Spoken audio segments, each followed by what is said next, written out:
Good afternoon, everyone. I wanted to share with you what I call my parking space testimony. I mentioned this during Bible study that I had a testimony that I wanted to share with you all regarding a parking space. So let me tell you the story quickly. I think this is an excellent example of faith and how we can block our own blessings if we don't exercise our faith. All right. So about 2 weeks ago or 3 weeks ago now, I was invited to a family get-together in Brooklyn, New York. And as I was getting ready to go to the barbecue, I was in the shower praying as I normally do, and I just said a very simple prayer, and I just said, Lord, would you please reserve a parking space for me in front of my cousin's house so I don't have to keep driving around the block. Now, if you know anything about parking in New York City, parking is a chore. And so if you're not lucky to come up upon a parking spot, you can have to circle the block 1,000 times and keep driving around until you find something, and you end up sometimes having to park far away and walking back.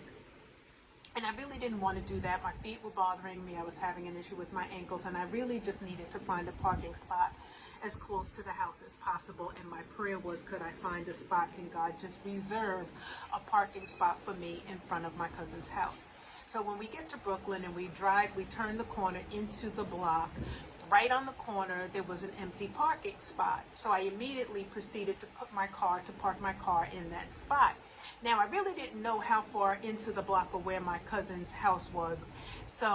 But I really was thinking, in my mind, let me take the sure thing. Let me take this parking spot, and then we'll just walk down the block to the house.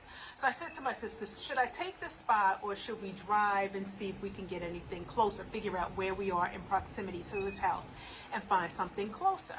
And as I looked down the block, I could see what appeared to be an open parking spot to my left. And so I said, it looks like there's something down the block.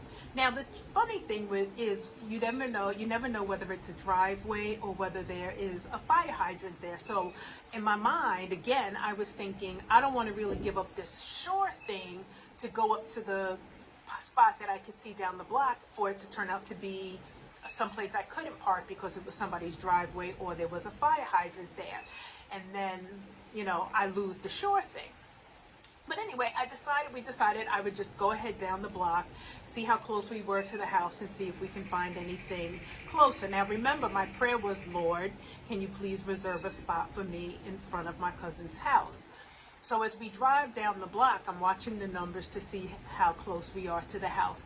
Now, sure enough, lo and behold, we get right in front of his house, and there is the parking spot that I prayed for, right in front of the house, not across the street, not 3 doors down. There's a parking spot available in front of the house. And so that was a great lesson for me. I said, look at this, you all. I said to my sisters, look at this. I prayed and I asked God for a parking spot in front of the house, and my parking spot was there waiting for me in front of the house. Now, what did I learn from that? I learned that, number one, although I prayed the prayer, I wasn't confident that God was going to answer that prayer. And so I was willing to settle for second best and take the sure thing at the corner and have to walk back, which I didn't want to do, as opposed to pulling in the block, having faith, knowing that when I prayed and believing that I was going to receive it. I should have gone into the block just knowing that there was going to be a parking spot close to the house, because that is what I prayed, very simply, right? I asked God for the best. God gave me the best. He reserved the spot. But I was about to block my own blessing because I was going to take something farther away, which I did not want to do, which was not God's best. That was not what I asked for, and that was not what he delivered. He delivered exactly what I prayed for. I prayed for a spot in front of the house, and that is what he gave me. Now, as I was thinking about this, I was thinking about the scripture that when you pray, you need to believe that you receive, right? But that's not what I did. I prayed, and then I was going to try to solve my own issue in my own mind by just taking the first thing that came along. Now, there's a danger to that, too. There's a lesson in that, right? Don't just grab the first thing that you see. When you have prayed and asked God for the best, ask God for his best. Don't just go stepping out in your own flesh and grabbing something, the first thing that comes along, right? That's dangerous. So let me just read this to you, because I pulled this up in 2 different translations. This is the scripture about when you pray believing that you receive. Now, here we are, the disciples' literal New Testament. Sorry, I just lost it. I had it up for myself. Okay, so let me read this to you in this translation. It says, verse 24, "For this reason I say to you, be believing that you received all that you are praying and asking, and it will happen for you." Now, in this case, it did. I prayed, and it happened. But I did not exercise that faith when I pulled into that block. I was going to shortchange myself and take second best. The Amplified translation reads, "For this reason I am telling you, whatever things you ask for in prayer, in accordance with God's will, believe with confident trust that you have received them and they will be given to you." Now, I happen to like this translation in the Amplified Bible because it says in accordance with God's will.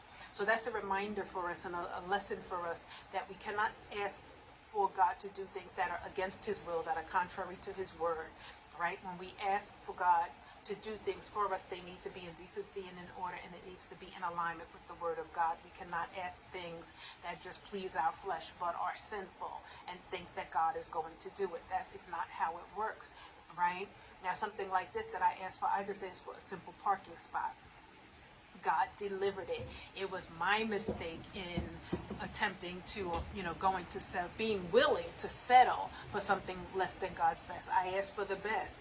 I needed that because I was having issues at that time with my ankle and my feet, and I really could not be walking a long distance. And I prayed quite simply. It wasn't long. It wasn't drawn out.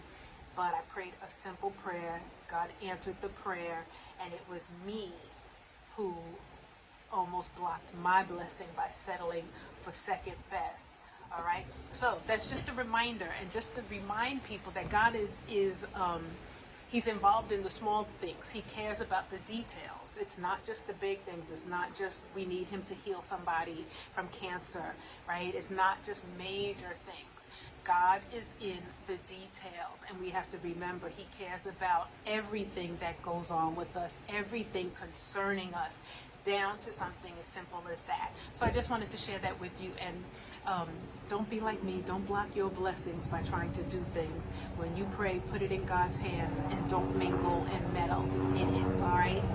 Bye. I hope that blesses you. I hope somebody can learn something from that. Keep the faith is the bottom line, and don't block your own blessing. Bye.